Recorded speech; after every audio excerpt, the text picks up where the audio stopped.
Let me first thank you all for joining us. I hope today we're going to try and keep this presentation side to around 20 minutes or so. We've got a fair amount of material to cover. So if we go past something that you have questions about, again, please put them in chat. We will be happy to circle back to them at the end of the presentation. We're going to talk about cybersecurity threats, how they're coming in, some of the tools that you can put in place to protect you, but ultimately, where is your most important protection against this war against cybercrime? And I think war is the right word. My name is, let's do a quick introduction, I guess. We have Eric Torres, but I'm gonna introduce him formally in a moment. I'm gonna let him give you his background. My name is Dave Davenport, as you'll see in a moment. We're going until noon today. We're gonna send you a feedback questionnaire that you'll get probably tomorrow or after the end of today sometime. That will ask you how it went. Please, we appreciate your feedback. It's really important for us to improve this. And again, send your questions through chat. If you have any needs for any resources, please go to motherg.com/resources on the homepage. We also have a COVID-19 resource page where we have some additional items that you might find helpful. And next week, the 27th, a week from today, we have a webinar talking about how people can advance their use of Teams as a powerful collaboration tool for organizations, not just video conference. Most people have adopted Zoom, and then they might use Teams a little bit, but it's well more than just a video collaboration. So join us next week for a really powerful insight into how you can enhance the collaboration across your organization using a tool that many of you have as an icon sitting right there on the computer desktop. So again, my name is David Davenport. I'm the CEO of MotherG. We're your outsourced IT partner. So if you have any desire to have any conversations about fixing some of the problems or challenges you have with IT, we'd love to talk to you. Sitting with me today, virtually, we have Eric Torres. Eric, why don't you introduce yourself for our webinar? Sure. Yeah, thanks for having me, and thank everybody for tuning in today. I'm Eric Torres, the Director of Channel Development for Datto, which is one of the tools that MotherG uses. My role is changed significantly in the past 7 weeks. I'm one of the road warriors for Datto. So I'm out on the road doing a lot of industry events, doing trade shows, events like this that are normally in person, and just really one of the Datto evangelists, getting the word out there and sharing with people what we do and how we can protect your data. Yeah. So just to frame that, Datto is a business, more than just business continuity, certainly now, but really got started as one of the most powerful business continuity tools, and we're going to talk about that shortly. So the meat of it, cyber loss, it's a significant impact on the economy. We're talking about a multi-billion-dollar industry. And it's tough to call crime an industry, but in this case, I think it's fair because the organizations that are attacking your business and organization today are legitimate enterprises. They have health benefits, they payroll employees, they give them bonuses, paid time off, et cetera. These are formal organizations, not outside the US in all cases. Some of them are right here in our own backyard. Some real life examples of attacks. West Allis, Milwaukee West School District stole $800,000. An entertainment law firm was ransomed for $21 million, or else they were going to release information on some of their top customers like Bruce Springsteen and Madonna. So, and then Eric, you mentioned San Francisco Metro Transit. Can you tell us a little bit about that one? Yeah, that one's a fascinating story. San Francisco's Metro Transit Authority got hacked or attacked. I want to say about a year and a half ago. And what they did is they shut down the entire ticketing system for the transit. No more trolley rides where you pay automatically, or the subway or bus system. They shut down every kiosk to buy those tickets. And I like highlighting that story because they did have a good backup solution, and that's what it was. It was backup versus business continuity, which I'll get into a little bit later on. But their backup solution was just having their data living off-site somewhere. And due to the attack, they had to go get that data and rebuild their network. But this attack happened at the most prime opportune time. It was the day before Thanksgiving, one of the No, heaviest just traveled days. And these bad guys knew what they were doing. They attacked on that day, and then they knew that San Francisco was more likely to pay a ransom as a result. Just due to that, they didn't pay the ransom. They had to restore that data. But as a result of their backup solution, rather than business continuity, their backup solution, they were still down for a whole weekend. So yeah, it was actually cost them more money to be down than paying the actual ransom, yeah. which we don't recommend you pay the ransom, but something to think about. And I'll explain further when I talk about business Well, continuity. and the thing I want to highlight here, we talk to a lot of business leaders, small, mid-size, really those two tiers there, the blue and the red on this chart. And what we see so frequently is, I lost my mouse here. What we see so frequently here is this expectation that, hey, I'm just a small business. I'm not, who's looking for me? And as we'll see, it's indiscriminate. They're not specifically looking for you initially anyways.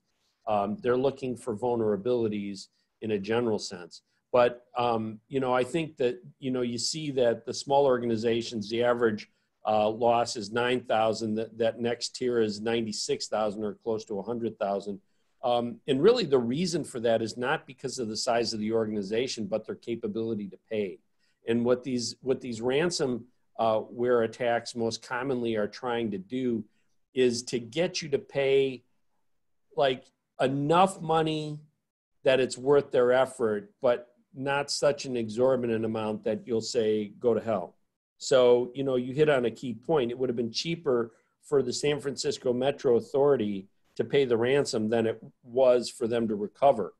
If they have the ability to lock down their network after paying the ransom, they might have been better off paying the ransom. And that's really intentional on these organizations that are attacking, is that they're trying to make the ransoms affordable so that you don't have too much of an incentive to try and avoid that ransom. So we're going to talk about some ways that you can avoid the attack in the first place.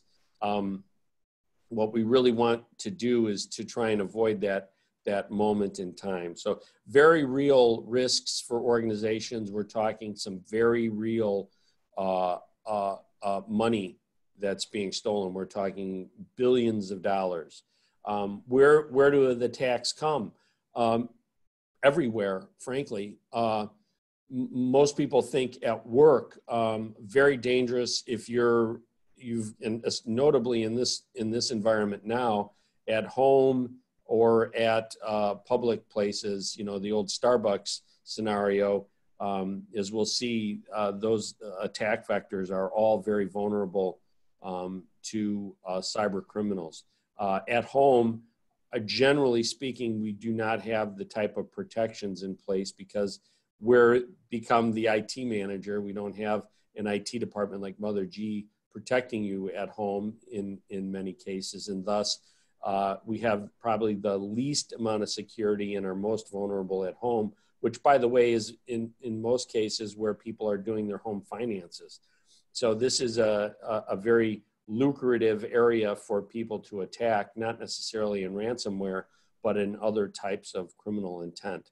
So the bottom line is you're at risk in every location that you're using technology. So what are some of the threat agents in organizations and motivations? We have organized crime, we have nation states where you have China trying to steal corporate secrets, let alone national infrastructure. Hacktivists are individuals that are hacking for intent. So they're trying to bring down, let's say PETA tries to bring down the Tiger King's website because they're against, the animal cruelty side of things. Insiders. So this is both accidental, an individual clicking a link on an email that turns out to be that ransomware through a phishing attack or a social engineering attack. And we'll learn a little bit more about those in a moment.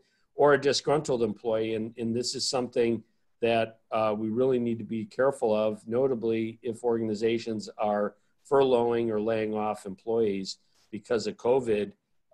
You could have somebody who's ticked off at the world right now and just go publish their credentials to the organization, let alone going in and deleting data or information in that network or physically damaging it if they have access. So very careful with that at this moment in time. There's a lot of threat categories: malware, hacking, social engineering, misuse. So the most common example of misuse in today's world of COVID is using your home computer to access work networks. So I'll just use my home PC because my laptop is being used by my wife, and so I'm going to use the home PC to log into the network.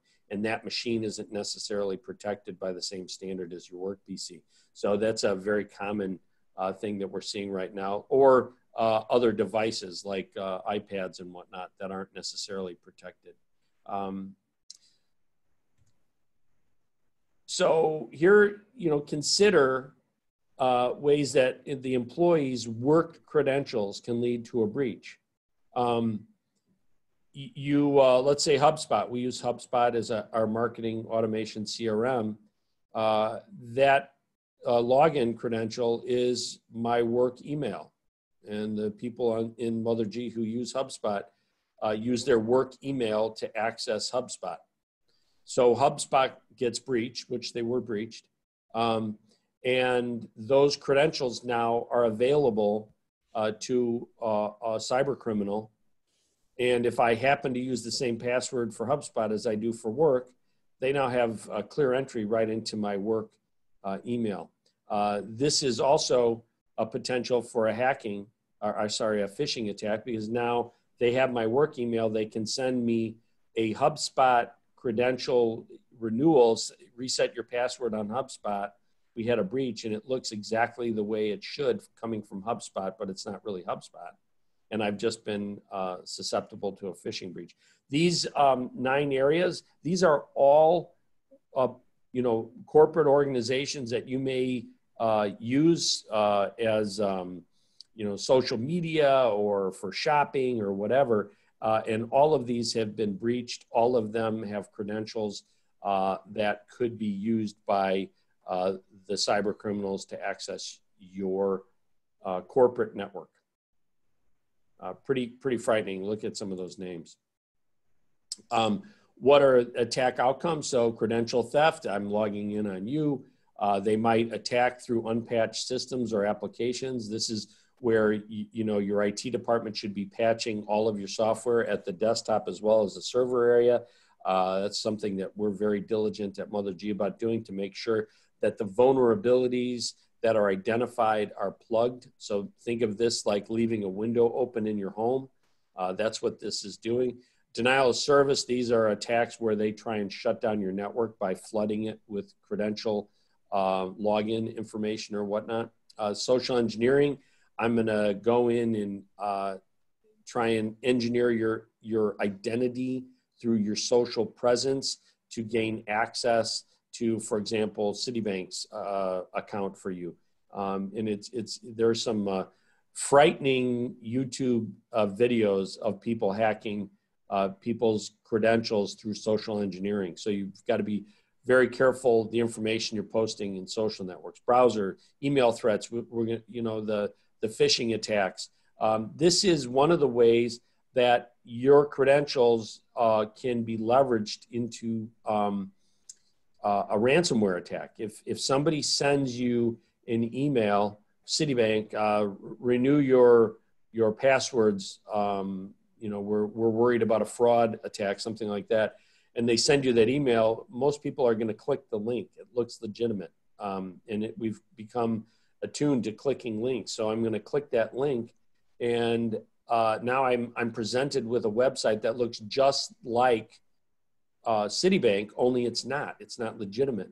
And I enter my credentials for Citibank, and for some reason I can't log in, and then I get an error on the screen. And so I close it out and I go back to Citibank and log back in. That environment is exactly the type of thing that can happen, let alone that email coming in loading ransomware into your system and then ultimately locking it down for a cyber criminal. So these are all of the types of attack outcomes that you can experience from the cyber criminals. Let's talk about the layers of security. Very commonly, what most people have is really this idea of passwords, patch management. They might have a basic level of backup, and then a firewall, antivirus software, possibly web filtering, and some sort of spam tool. And they think I'm protected. I haven't been attacked before, so because I haven't been attacked before, I won't be attacked in the future. It's really a false sense of security. We see this very common when we go in and talk to organizations. You've got to get at least to this cyber essentials. You've got to add at least this level of security into your environment. You've got to have offsite backups. You have to have some sort of filtering going on so that if you get a phishing attack, when you click that link inadvertently as a user, unsuspecting, we're going to validate that that link is actually going to, for example, to Citibank. And if it's going to some other site, we're going to block that and warn you. You've got to have this level of protection. Ideally, where am I? Sorry, mouse issues. Ideally, you're getting here. This really should be your target by the end of this year. And not all of these things are simple to deploy. For example, two-factor authentication, really important. And yet in some manufacturing examples, we can identify some challenges, not roadblocks, but really some challenges in implementing. So you've got shop floor people who are logging data into a job. We don't want them to have to type in their password and then get a code sent to their phone and then type the code into the phone. And that's really what two-factor is. Type the code in from their phone into the terminal to enter, 2 or 3 digits while they're trying to get their work done. So we have to find ways to mitigate some of these things for work environments. And so that's why this target level of security is not something that you can just snap your fingers at and have it implemented. It does require some thought, and it also does entail some expense. All of these tools cost something, but your balance, your counterpoint to that is the level of protection that you need in place. And then really, this is kind of where most SMBs want to be, and a lot of them actually think they're there, that they are very well protected. They have a low risk profile. It doesn't mean zero, but it means that they are really blocking most events, and then they're also being able to detect attacks that might be occurring, whether they're internal or external to their network. And then they also have the ability to respond to those attacks and shut them down proactively before loss occurs. And this is really that highest level of security that we want in place as organizations. Again, there's expense to this, and some organizations say, "Holy cow, that's really expensive. I don't want to spend that." You have to balance so I'll just talk about this. This is kind of the security tools and options that MotherG offers our client base. Really, the blue is the minimum basic tool set. The green is what we're rolling out as additional protection, really aggressively to our base because we feel it's necessary. And then the yellow are additional optional items that organizations could implement to enhance that security landscape to minimize their threat profile. So these are tools that we recommend. There's costs associated with each of them. And I really, rather than thinking of it like an a la carte menu, we'd rather you think about it as a threat profile response. So we like to analyze our clients' threat profiles, understand what issues they might have in their organizations, what kinds of threats are going to be more common. For example, an organization that has 52 locations or an all remote workforce has a very different threat landscape than when, under normal work conditions, all the employees are in one location with, all of their server infrastructure on site. That's a very different threat profile, and thus the tools that we would deploy to protect them are going to be different. So you really want to work with your IT professional to map out the appropriate set of tools and procedures. The tools aren't enough. The procedures are essential in ensuring that the security is being deployed properly and then being maintained and managed over time. Now, I've talked a lot about the security tools and the threats, and we'll handle some questions here in a few minutes. However, there is the ultimate level of defense. And this is why we've asked Eric to join us, because in many cases, all of these tools, even the best laid plans, aren't enough, and we're attacked. And that's really when we have to go back to this backup. And I think a lot of people arbitrarily think, oh, I have a backup. I get an email. I got a backup. Don't worry about it. My IT guy took care of that. I'm protected. And I think that's a big mistake that a lot of organizations make. It's a lot more complicated. And for that reason, we've asked Eric Torres to join us from Datto. Sure. Yeah. When looking at all of this, you do have to think about all of your data. And as you were sharing some information on some of those slides, one story that stuck out to me that made internal story at Datto that we have is we think that our data is just this much amount of data. What am I working with today?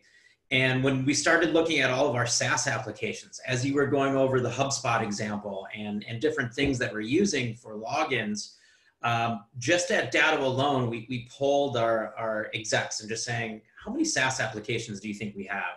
And they said, I don't know, maybe 20 or 30. When we actually counted, it was well over 100. So everybody was using different things, logging into different sources and saving data there. So when it all comes back to it is your final defense. What is your final defense? And it starts with having reliable data redundancy. And that's where the Datto solution comes into play. And that's where any true business continuity solution will come into play. What I have here on the screen is your network and the Datto solution and business continuity solution and how that works. So on the left part of the screen, that's your environment. Those are your workstations, your servers. You may have your virtual infrastructure.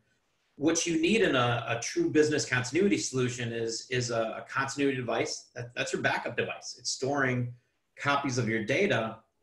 But then we also have two offsite data centers. Our primary offsite data center, which is on the East Coast in Pennsylvania, and secondary offsite data center, just in case anything happened to that primary one. So it all starts with having data in multiple locations, the data that's residing on your servers itself, the data that's being backed up to the on-site device, and then replicated to multiple off-site locations. That is key with how everything starts. And going back to some of the examples of San Francisco, they had part of this, but not all of this. They just had their data going off-site, and that was it. And I'm going to explain to you why that was an issue and how they experienced so much downtime.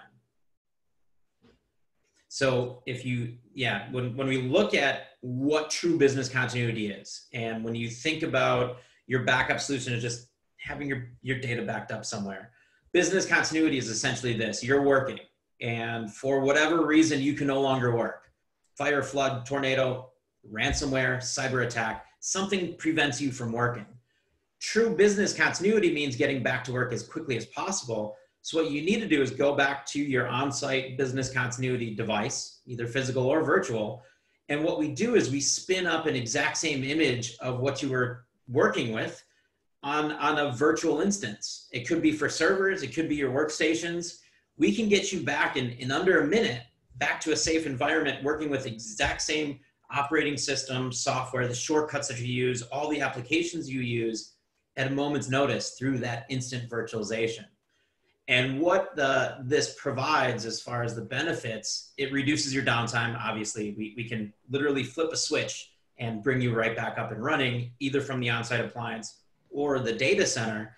And it helps reduce your, and here's a warning for industry buzzwords, but your RTO and RPO. And what's that is recovery time objective and recovery point objective. Essentially what that is how much does downtime cost me? How long am I going to be down and how much does it cost?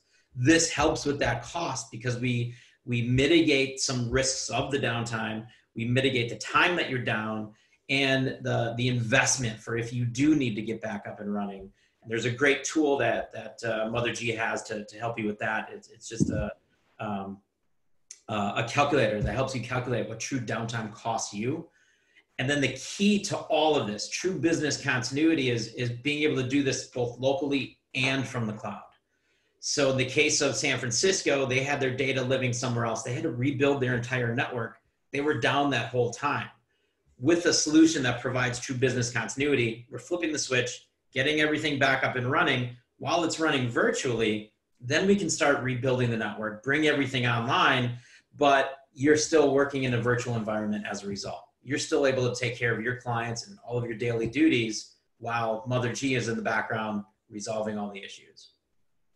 Yeah, and Eric, I think the key point there is that a lot of people think they have a backup, which may in fact be the case.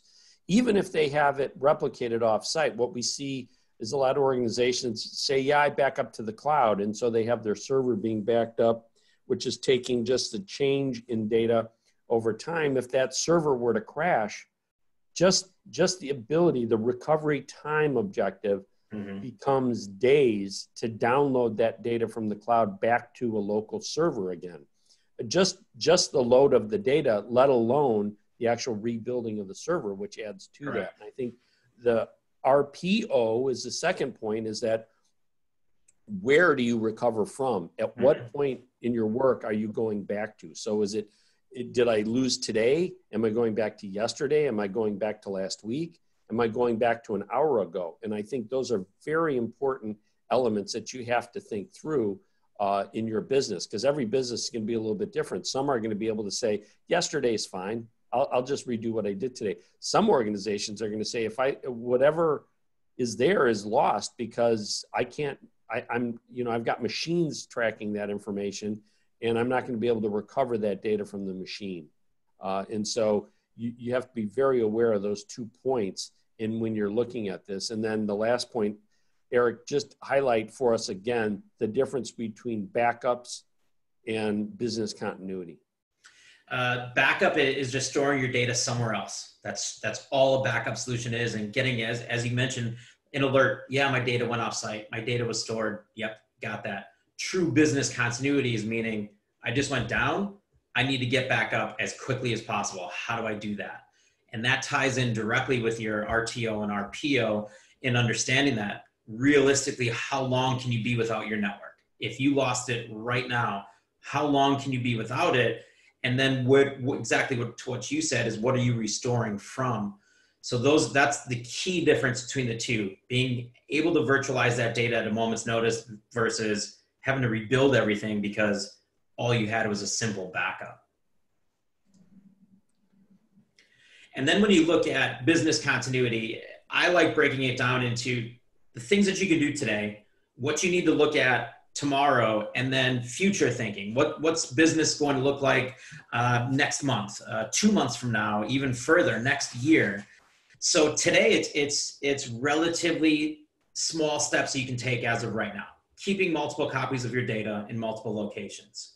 Having a solution that does allow for virtualization either from that on-site appliance or from a data center, preferably from a data center, so that if there was a natural disaster and you lost your whole building, business doesn't have to stop. You're just logging into a data center. And then today it's all about looking at that true cost of downtime. And again, there's a great calculator tool that MotherG can provide as far as quantifying what true downtime costs for you. Once you've got that in place, the next steps to start thinking about are what we mentioned, your on-prem platforms moving to the hosted infrastructure. What are you logging into? Where is that data being stored? Your SaaS applications, how is that protected? Is that backed up? And just right now alone, how many organizations implemented Teams in the past 7 weeks? The numbers have skyrocketed. Is that data protected? Is that secure? Is that being backed up? And there's solutions that we have for that. And again, keeping a local copy and a cloud copy of all of that. And then after you've got those basic points in place, then it starts talking about beyond and regular end user training. We do that all the time at our organization, what to click on, what not to click on, what to be aware of. Another very key point, and this is not something Datto does, but MotherG does and does it very well, is the dark web scanning, just scanning for your credentials. Yeah. The example that was used earlier of a disgruntled employee selling credentials, we actually caught somebody. It was the Datto team that caught an end user that was on the dark web that sold their credentials, and we found it through dark web scanning on behalf of one of our partners. Yeah. So these are all things that you have to take. Business continuity isn't something you just buy and forget it. It's true security that you subscribe to, and you have to go through on a regular basis with the training, with the scanning, with the continuous threat assessments, just making sure that you're safe. So Eric, before we go to the Q&A, I want to highlight one point here. We've been talking about cybersecurity, and then all of a sudden we're talking about backup, disaster recovery, business continuity. Explain to us why those two go hand in hand. It's that level of defense. You have security solutions in place, and the training, the scanning, and all of that, but things still do go through. And that's where saying, okay, I've got my security layer in front of me, but if something gets past that, I need to know that ultimately that all of my data is protected. So they go hand in hand with in the same sentence. You need to be thinking about security and saying, how is my data protected? And if something got through my security, what am I restoring from? How am I going back to that? So in a sense, it's the final wall of defense for the castle. Absolutely. Yeah. Okay. Before we go to the Q&A session, I just want to highlight next Wednesday, for those of you who might be curious about Teams versus Zoom or some other web conferencing tool, and want to know more about it. We have a session that is going to explore Teams. It's a lot more than video conference. Zoom is a great tool. We're using Zoom right now for this webinar. It's a great tool for that. We could have used Teams. There are some reasons why we use Zoom versus Teams, and we'll explore those topics. But also Teams is how we collaborate internal to MotherG. It is a powerful collaboration tool, well more than video conferencing. And we're going to explore some of the power of Teams, which a lot of you already have and are paying for, may or may not be using. And in most cases are not using to the full extent of what that product can do. So if you want to go from curiosity to novice, or if you're a novice user and you want to get some cool tips and use cases, we are going to walk you through some of those best practices next Wednesday. So sign up if you're interested. It'll be probably emailed to you by Mike, and as well, it'll come out in our newsletter. So let's get to the Q&A. I know there's a number of questions. I'm going to start, though, before Mike can interrupt me, because I think there's one question that a lot of people might ask, and it was actually one of the questions a guest sent in ahead of time. If I have my application in the cloud, and we're gonna in this case talk about cloud as a SaaS, software as a service model. Eric, why do I have to protect that? It's in the cloud. That's what I'm paying that vendor to do for me. I actually had that exact same question a few years back and said, my mind was, if it's in the cloud, it's safe. They have to be protecting it, right? And the fact is, it is safe, but it's to a certain extent. It is still just as vulnerable to these attacks. And one of the latest and fastest growing attacks that we're seeing is actually attacking SaaS applications. And it's called ransom cloud. And it's just like ransomware, that it's attacking the data that's living on your on-prem servers. But instead, these bad guys are now going after Microsoft and Google and some of the large ones, saying, if I can get into their data centers, I can get a lot more data. And that's one we actually had, I saw a presentation on it of how quickly and easily somebody can encrypt data living in Microsoft's data centers, just like they could if it was in your own building. So there is a need to back it up. There is the need to make sure it's secure with multi-factor authentication, you name it, but it is just as important as the data that lives inside your building. It's no different. Okay, good. Mike, what other questions do we have? Yeah, so the first question that we have is from Peter from DSP Insurance, and I'll put this in the chat too so everyone can see it, but his question is there a simple step I can take today to have my team better protected from external threats via email? Turn off email. I'm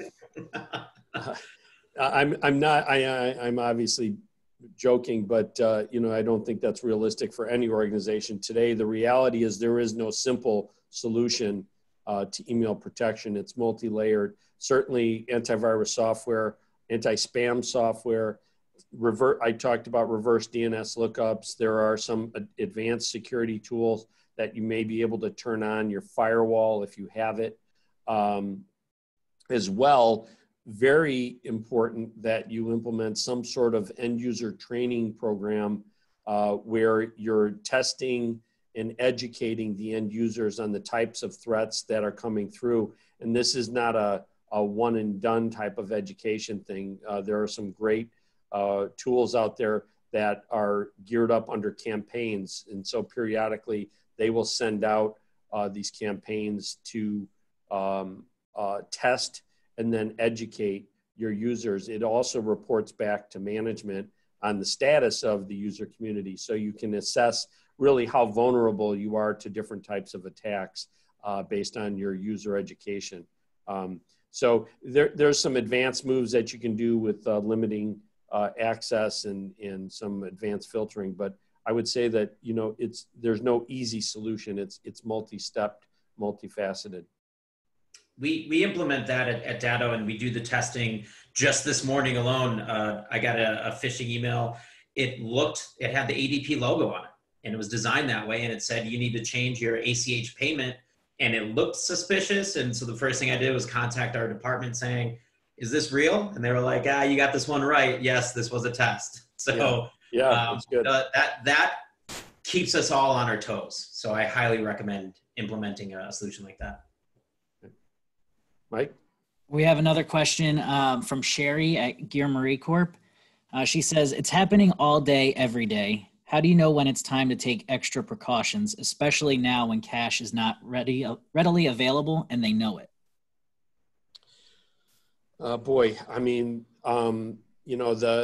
Again, it's hard to say one size fits all here with security. What I would say is a fair assessment is that you need to make sure that you're balancing your organization's threat profile with the tools and processes that you have in place.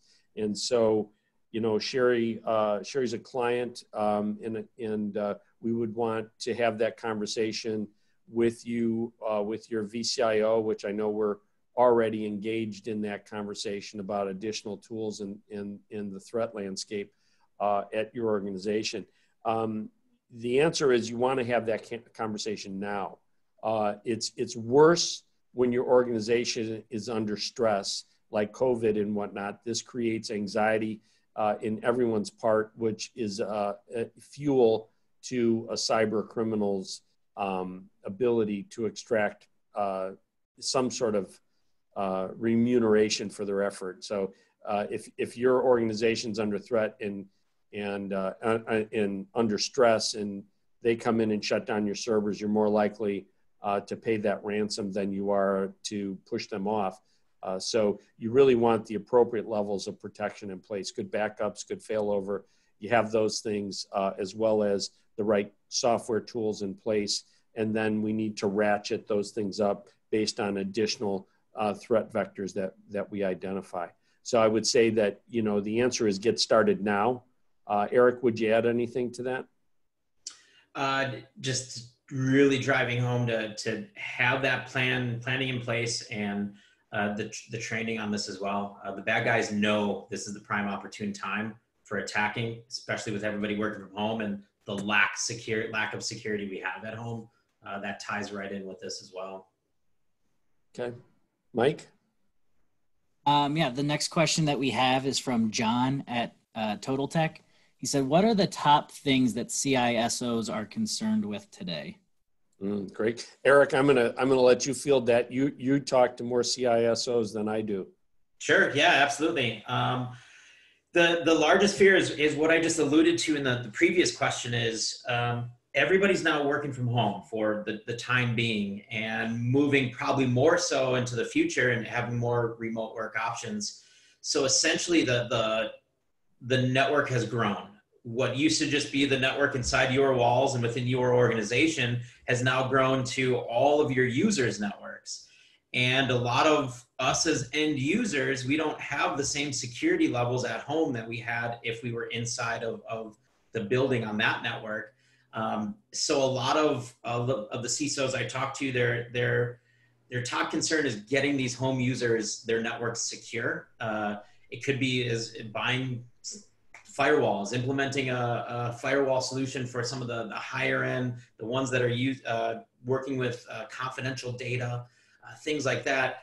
That is number one. Number two is everybody's accessing from different ways now. So it's very key to enable multi-factor authentication, and just knowing that that is the right user and they are accessing what they need to access, and it's not somebody that has gained credentials in a different manner that's acting as them.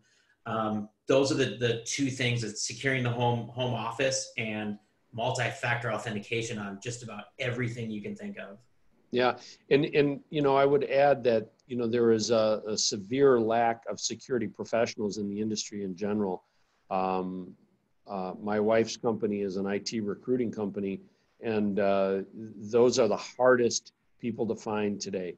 Are people that really know and are capable of designing policies around security. So, I would urge every organization to make sure that you identify somebody who can help you map out your security policies, those threat vectors that we were talking about, understand your vulnerabilities, and then help implement those technologies, not just install tools, but the corresponding best practices to keep those tools fresh and sharp in your organization. Mm-hmm. I have another question I think builds off of this. It's from Kurt at Genesis Technologies. He says, what special precautions need to be addressed with employees working from home? I can take that one. The two I mentioned, multi-factor and just securing that network. A lot of it too just comes down to some real simple steps you can take. Is a lot of us even save our passwords in our browser, and that is quite frankly the most unsafe place to save them. That the bad guys know that, and if they know that there's not a firewall on your home user, and chances are they're storing their passwords within their browser, they are able to access that. So it comes down to training. It comes down to securing the home users, especially those that are handling confidential data. That's where you start talking about, firewalls in place, firewall solutions in place for these home users. Yeah, and on our website we have a short white paper that talks through some questions that you want to ask. It really is is something that you want to have a conversation with your IT professionals about, because access to your corporate network from home has a lot of additional risks that aren't necessarily contended with. If you're accessing certain applications, setting up a VPN to access that is going to be really important. The device you're using, making sure it's secured and protected. We take our corporate devices, and even if I take my laptop home, for example, I'm still following through the access to the World Wide Web through my filtering tools. So I'm still filtering all my email, all the web addresses, even though I take my laptop home. So there are certain protections that may carry with my corporate asset that now if I log into my home computer, those tools may not be present. And so if, under the work from home, shelter and home rules that might be in place in Illinois and Wisconsin, you're certainly going to want to work with your IT professionals to map out what those contingencies might need to be under this new environment. We have two more questions. One is from Daisy at Sievert Electric. She asks, how will this affect our current servers? Will this cause some downtime? Well, if you're not protected, it could cause a lot of downtime. But really, the implementation of the tools and then their operation should have no effect on the servers. That's the whole point of having the appropriate levels of protection, is that you're going to experience good, solid, reliable IT without interruption, and that's really what we're trying to drive to.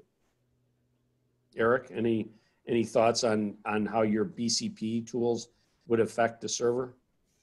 That's exactly it. You hit on it as far as business interruption. That's our goal, is to have zero business interruption, as little to close to zero as possible. So with the resources needed for the backup solution, business continuity solutions we have, very little differences you would ever even notice as far as the workload and processes and resources. That's by design. That's what our goal is. And a final question is from Heidi at Elite Expo. She says, is antivirus software even worth it anymore in comparison to Windows Defender?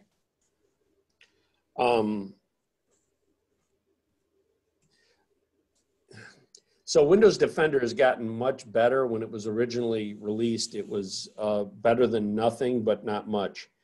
Today, it's actually a decent antivirus tool. It rates pretty well against others. But the challenge with Windows Defender is it's not a centrally managed, reported, and tracked tool. So for us, example, for MotherG, when we deploy antivirus software, it's not enough to simply deploy it, but we have to monitor that software. We have to be able to remediate problems. We have to be able to update it so that the latest definition files are on the engine that's running on the devices.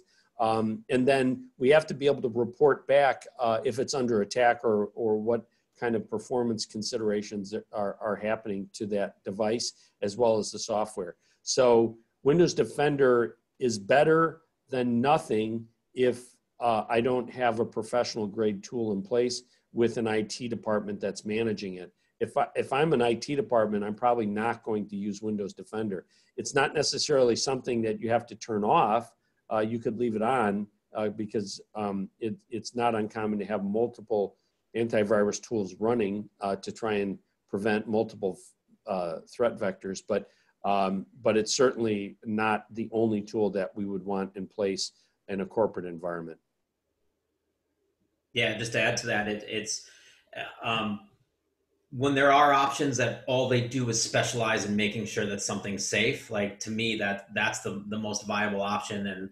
And that's what IT professionals, if they're implementing it, they want that solution that's all it does, versus, hey, we can somewhat defend what's happening out there. Yeah.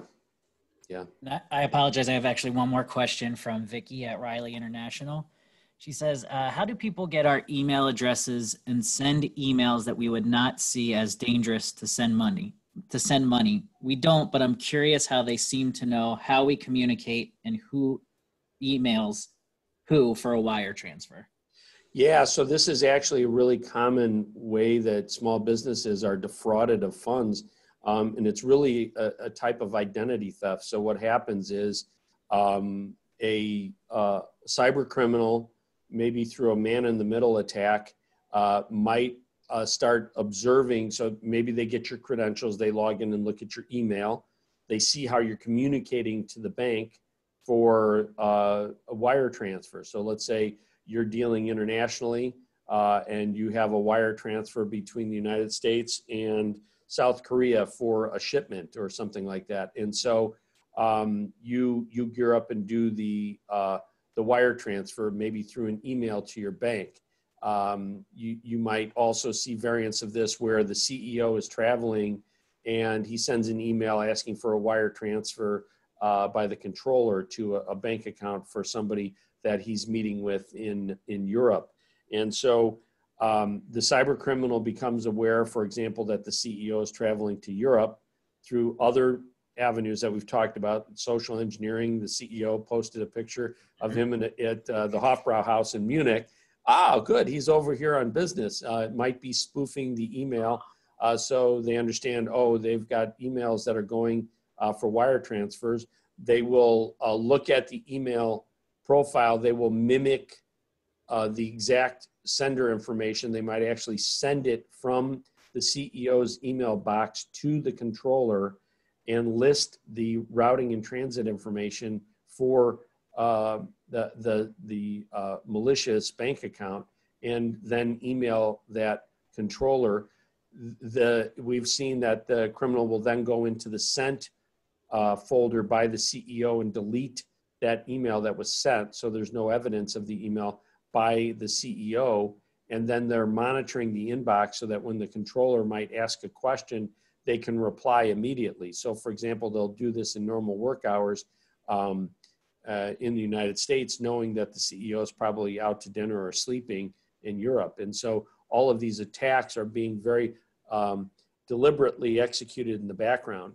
And the reason, because we're talking some big money. We've seen examples where people have walked away with hundreds of thousands of dollars in these illicit transfers made unknowingly by businesses. And they're very difficult to correct because they're legitimate requests by the organization to the bank. So the bank is being requested through legitimate means to transfer the money. The businesses aren't getting it back. The only option they have is maybe through their E&O policies or their insurance. Otherwise, that money's gone. Yeah, just to add to that, just think about all the information that's on LinkedIn itself. I can find out who the controller is for a company. I can find out the naming convention of their email address. Through some social engineering, I can find out exactly where, if somebody's traveling, when's the right time. All of that is freely available to the people that are looking for it. Yeah. What do you do?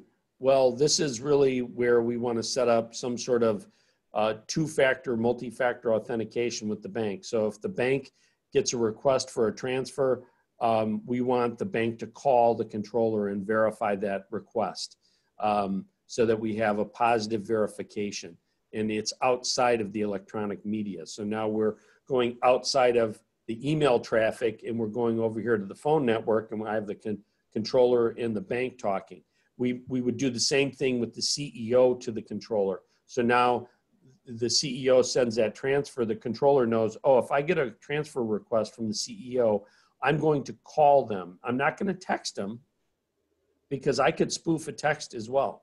I could get on and actually spoof that person's cell phone and potentially reply to that text message. That's a little more advanced, but it's possible. So very simple, just make a phone call. Get the CEO on the phone and say, hey, I just got this transfer request from you. If they're working and it's the middle of the night in Germany, then they should answer their phone. If they don't answer, it goes to voicemail. Say, I'm not going to do this request until I speak to them. So, so Mike, any other questions out there? I believe that was the last one. All right. Well, thank you all for joining. Again, the webinar next week should be a little shorter, a little more fast action packed on some tools and technology. So if you're interested in learning more about Teams, join us on how to collaborate more effectively with your team as well as your customers and vendors. We're going to be sending an email out asking you to rate this webinar. We really appreciate it. If you have any suggestions on topics, we're always interested in hearing from you. And last, Eric, thank you very much for joining us for this hour. It's been helpful, and we really respect Datto as an organization, and it's one of our strong vendor relationships today. Thanks for having me. This has been great. If anybody has any questions, I'm always here for you guys. All right. Thank you. All right. Take care, guys.